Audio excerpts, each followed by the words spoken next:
শুভ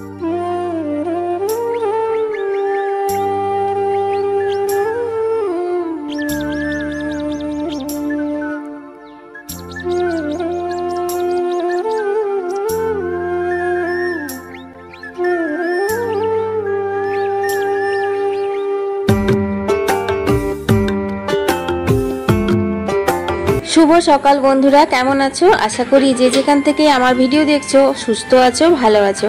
আমি অর্পিতা, তোমাদের অর্পিতা, আবার একটা নতুন ভিডিও নিয়ে হাজির হয়ে গেছি। বন্ধুরা, এখন বাজে 5:30।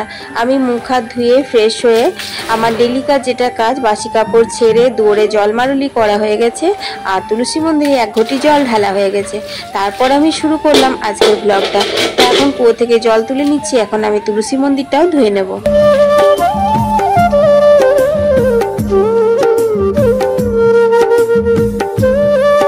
সকাল 5:30 থেকে আমার আর আমার ছেলের শুরু হয়ে যায় দিনটা। ছেলের স্কুল থাকে, ও উঠবে একটু পরেই, ওকে উঠাবো। এখন আমি ওকে উঠাইনি। তো দেখো, এখন আমি তুলসী মন্দিরটা ধুয়ে নিচ্ছি। সকাল সকাল তুলসী মন্দিরটাতে জল ঢেলে দিলে একটা কাজ এগিয়ে থাকে, এই আর কি।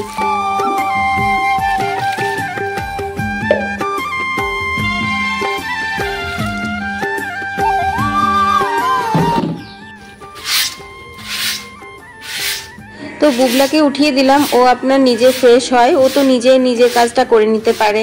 ব্রাশ ট্রাশ করবে, স্নান করবে, বাথরুম যাবে, এই আর কি। ততক্ষণে আমি সদর দরজাটা ঝাড় দিয়ে নিলাম। আসলে কি বলতো, ভোর ভোর যদি জলমারুলি করার পর সদর দরজাটা ঝাড় দেওয়া হয়, সেটা কিন্তু সংসারের জন্য অনেক মঙ্গল হয়, সে কারণে। তারপর আমি সোজা চলে এলাম রান্নাঘরে বুবলার জন্য টিফিন বানাতে। টিফিন বানাবো হচ্ছে আজকে রুটি আর আলু চচ্চড়ি। শুকনো রুটি দিয়ে আলু চচ্চড়ি খেতে বেশ ভালোই বাসে বুবলা। প্রত্যেক দিন তো তেল ঘি খাওয়া ভালো না, তাহলে পরোটা করে দেবো প্রত্যেক দিন, যদি তারা তেল ঘি খাওয়া হয়ে যাবে। সে কারণে আজকে ভাবলাম না, আজকে শুকনো রুটি দিই। তো আমি যতক্ষণে রুটি করছিলাম ততক্ষণে দেখো বুবলার এখানে স্নান হয়ে গেছে। আর বুবলার এটা কিন্তু রোজকার রুটিন। সকালবেলা স্কুল যাওয়ার আগে স্নান টান করে তুলসীকে, সূর্যদেবকে জল দিয়ে, ঠাকুর ঘরে শিব বাবা গণেশকে পুজো দিয়ে তারপর স্কুলে যায়।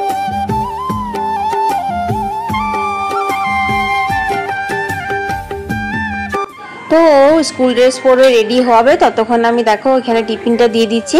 তো বন্ধুরা, এই আলু চচ্চড়িটা খুবই সহজ। সর্ষের তেলে কালো জিরে, কাঁচা লঙ্কা ফোড়ন দিয়ে আলুগুলো ভালো করে ভেজে একটু জল দিয়ে 2টো সিটি দিয়ে দিলে কিন্তু আলু চচ্চড়ি রেডি হয়ে যায়। এটা খেতে বেশ ভালোই লাগে। তাতে পরোটা করো বা শুকনো রুটি করো বা লুচি করো, সবের সাথেই বেশ ভালো যায়। তো এখন বুবলাকে টিফিনটা প্যাক করে দিলাম। আর যেহেতু ঝোল ঝোল আছে তরকারিটা, সেই জন্য একটা চামচ দিয়ে দিলাম। ও আবার এরকম ঝোল ঝোল না, হাতে লেগে গেলে সেটা ওর পছন্দ নয়।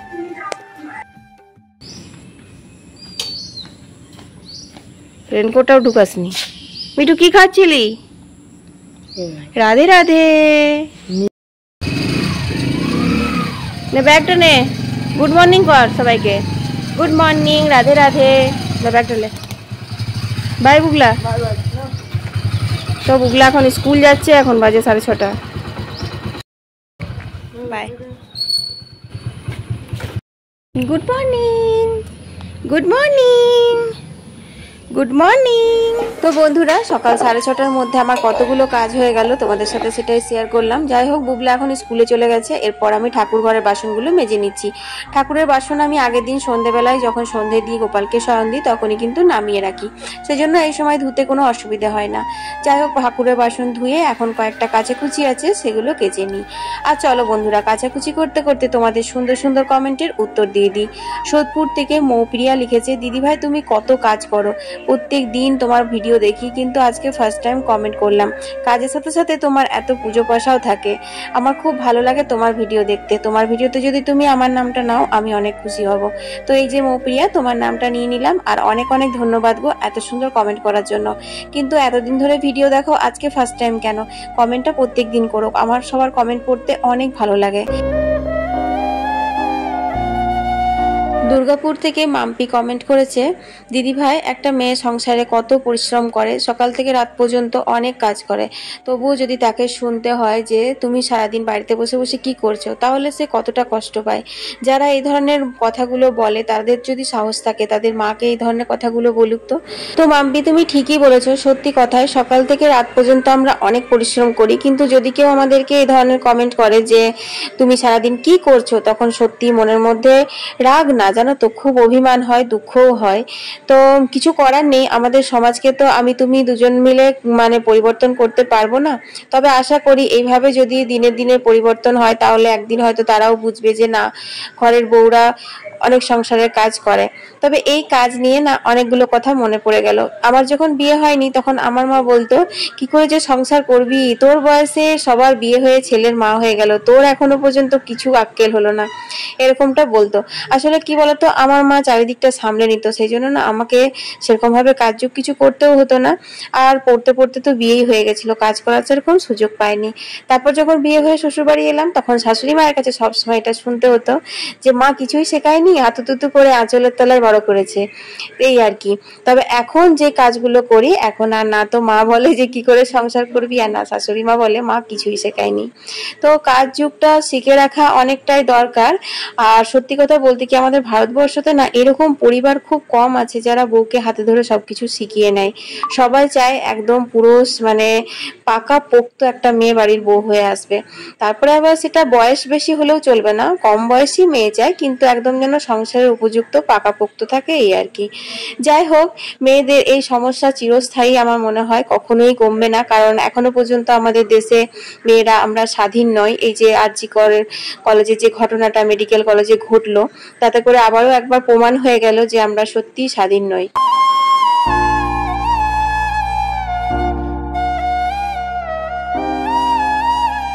তো বন্ধুরা, আজকে যেহেতু শুক্রবার তো নিরামিষ হয়, সেই জন্য রান্নার অতটা চাপ নেই। ডাল আলু পোস্ত করেছি, আর একটু খাবার সময় পাঁপড় ভাজবো। তার জন্য তোমাদের সাথে ধীরে সুস্থে বেশ মানে গল্প করে করে কাজগুলো আমার হয়ে গেল। তো কলের জল নেওয়া হয়ে গেল, আর এখন কিন্তু অনেকটা বেলা হয়ে গেছে, 1টা বাজতে গেল। কারণ আমার পুজো করার ঘরের কাজ সেরে পুজো করতে করতে 11টা বেজে যায়, আর আমাদের তো টাইম কলে 11টার সময় জল আসে, তোমরা জানোই। তো যাই হোক, চলো বাকি জলগুলো নিতে নিতে আর একটা কমেন্টের উত্তর দিই। দিল্লি থেকে অনিশা কমেন্ট করেছে, দিদি ভাই আমি কিন্তু বাংলা জানি না, আমি নন বেঙ্গল, কিন্তু তোমার ভিডিও আমি দেখি, আমার খুব ভালো লাগে, তোমাদের কালচার, তোমাদের পুজো পাশা আর রান্না বান্না আমার ভীষণ পছন্দ। Thank you so much Anisha এত সুন্দর কমেন্ট করার জন্য। আর অর্পিতার তরফ থেকে তোমাকে অনেক অনেক ভালোবাসা। এমনি তো আমার সব বন্ধুদেরকে আমার তরফ থেকে সব সময় অনেক অনেক ভালোবাসা থাকে। আর তোমাদের সাপোর্ট, তোমাদের ভালোবাসা পেয়েই তো মানে এতটা এগিয়ে যাচ্ছি। আরো তোমাদের ভালোবাসা চাই অনেকটা এগিয়ে যাওয়ার জন্য। এই তো মনে হচ্ছে যেন জীবনের পথ চলা শুরু, এখনো অনেক বাকি।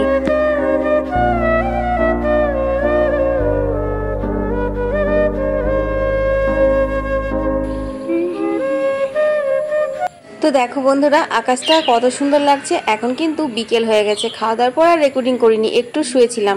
তারপর বাইরে বেরিয়ে দেখছি আকাশটা এত সুন্দর, তোমাদের সাথে শেয়ার না করে থাকতে পারলাম না। একেই মনে হয় বলে শরৎকালের মেঘ, কি বলো? এসো মা লক্ষ্মী, বসো মা লক্ষ্মী, থাকো মা লক্ষ্মী ঘরে ঘরে। এসো মা লক্ষ্মী। এক কাপ চা করে খেয়ে ঘর বারান্দাগুলো ঝাড় দিয়ে এখন সন্ধে দিতে লেগেছি। আজ একটু তাড়াতাড়ি মনে হচ্ছে যেন সন্ধে দিতে লেগে গেলাম। কেন জানো? কারণ প্রত্যেক দিন সন্ধে দিয়ে এসে অনেক দেরি হয়ে যাচ্ছে। আর আজকে না দুপুরবেলায় 2টোর সময় ভিডিও দিতে পারিনি, তাই আজকে সন্ধে 7টার সময় ভিডিও দিয়েছি, প্রিমিয়ার আছে তো একটু লাইভে বসবো, সেই কারণে তাড়াতাড়ি করে সন্ধে দেওয়াটা সেরে নিচ্ছি। ও মা তোমার সন্তান, এসো মা লক্ষ্মী, বসো মা লক্ষ্মী, এসো মা লক্ষ্মী। তো সন্ধে টন্ধে দেওয়া হয়ে গেল বন্ধুরা, প্রচণ্ড গরম লাগছে, দেখো কত ঘেমে গেছি। তো চলো এবার চাটা করি, চা মুড়ি টুমুড়ি খাওয়া হোক। আর তোমার কাবলি ছোলা সেদ্ধ করা আছে, ওটার ঘুগনি আর রুটি হবে। চলো রান্নাঘরে যাই, ওই দিকটা সেরে এসে তারপর আবার এখানে বসবো। মানে আজকে তো ভিডিও দিয়েছি, তারাও বলেই নি আজকে ভিডিও দিয়েছি প্রিমিয়ারে 7টা থেকে, কারণ কালকে এত ধকল গেছিলো ভিডিও এডিট করতেই পারিনি। তো সে কারণে আজকে সন্ধ্যা 7টার সময় দিয়েছি। তো বসতে হবে, এখন 6:30 বাজে।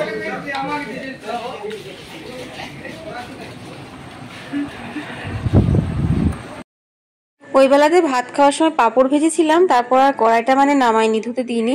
তো সেই কারণে একটু কালো কালো লাগছে, কড়াইটা কিন্তু পড়েনি।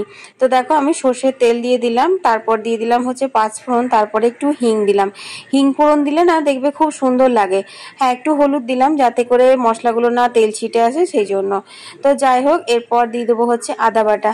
তো হিংয়ের ওপর আদা বাটা দিলে নিরামিষ সবজিতে দেখবে একটু পেঁয়াজের ফ্লেভারটা আসে, বেশ ভালো লাগে। তারপর ধনে গুঁড়ো, জিরে গুঁড়ো আর শুকনো লঙ্কার গুঁড়ো করো। নিরামিষ আর কি বা দেবো, কাবলি ছোলাটা পেঁয়াজ রসুন দিয়ে ভালো লাগে, কিন্তু আজ যেহেতু শুক্রবার আমরা তো নিরামিষ খাই। তারপর একটা কি বলতো, টকও তো খেতে নেই, সেই জন্য টমেটো দিলাম না, নাহলে অনেকগুলো টমেটো রয়েছে, টমেটো দিলেও বেশ ভালোই লাগে খেতে। তো তারপর দেখো এখানে আমি কাবলি ছোলা আর আলু সেদ্ধ করে রেখেছিলাম। আলুটা খুব বেশি দিইনি, 2টো আলু দিয়েছি ছোট ছোট।